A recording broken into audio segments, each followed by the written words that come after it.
I'm sort of hesitating to say I'm sort of sometimes cynical about human nature, but humans are very much, I think, in general about themselves. And I don't mean that in a bad way. It's probably wired into our genetic makeup. And so even when you have some catastrophic problem, people forget about it and they often move on to the next thing. So I think that unless you have, the catastrophic effects of global warming and climate change, and I often find that that can be a conversation stopper in a lot of places. For instance, in the state of Utah, the governor of Utah has ordered all the state agencies to never use the expression climate change or global warming. But all the state agencies are planning for climate change. They don't use the language, but they know that the climate is warming and drying, and they've got to have plans in place to try and mitigate or at least deal with that.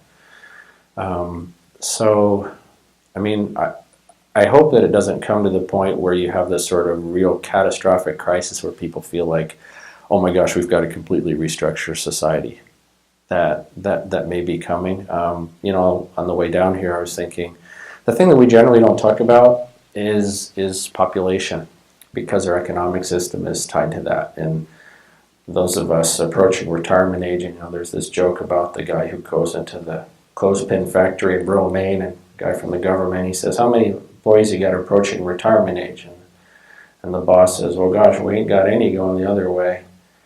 I'm supposed to laugh now. And you got to know Maine humor. And so I think, all of our retirements are based upon growth. You want to look at your 401k and have it be larger this year than it was last year. And that's based on growth. That's based on generally more extraction of resources. So we have a really strong economic disincentive to do the things that are right for the environment. Though I believe that a lot of technology, enlightened public policy, regulation can make a difference. For example, in Utah, imagine if everyone in our valley heated their homes with wood or coal, which was the case until 1950. It'd be catastrophic.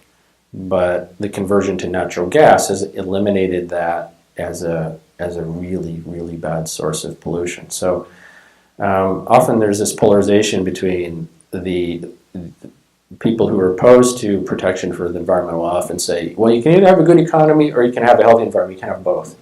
And I don't believe that's true. I think when you look at institutions, smart corporations, certain municipalities, they've been able to do both. At our university, we've been, where our plan is to be carbon neutral by 2050. We're about 40% of the way there. We've added 400,000 square feet of new building space, but in the meantime, we've reduced our electrical and natural gas use by 40%. Reduced our costs by over $1 million a year. So when people doubt that, I say, come on out. We'll show you what we're doing. I think that's maybe our best hope forward. That it's a mix of, and coming back to your question about aesthetics, appealing to people's moral, ethical, perhaps religious perspectives, appealing to the economic side, and you can say, bottom line, this will save the university money, or this will save your community money if you do that. But we're going to need some new solution as more and more, everyone who has a baby, and I have, not me personally, but my wife and I did, someday she's going to need a place to live, and she drives a car, and she eats food, and she may have a family of her own, and that's the elephant in the room that we never talk about, and I don't know what the solution to that is.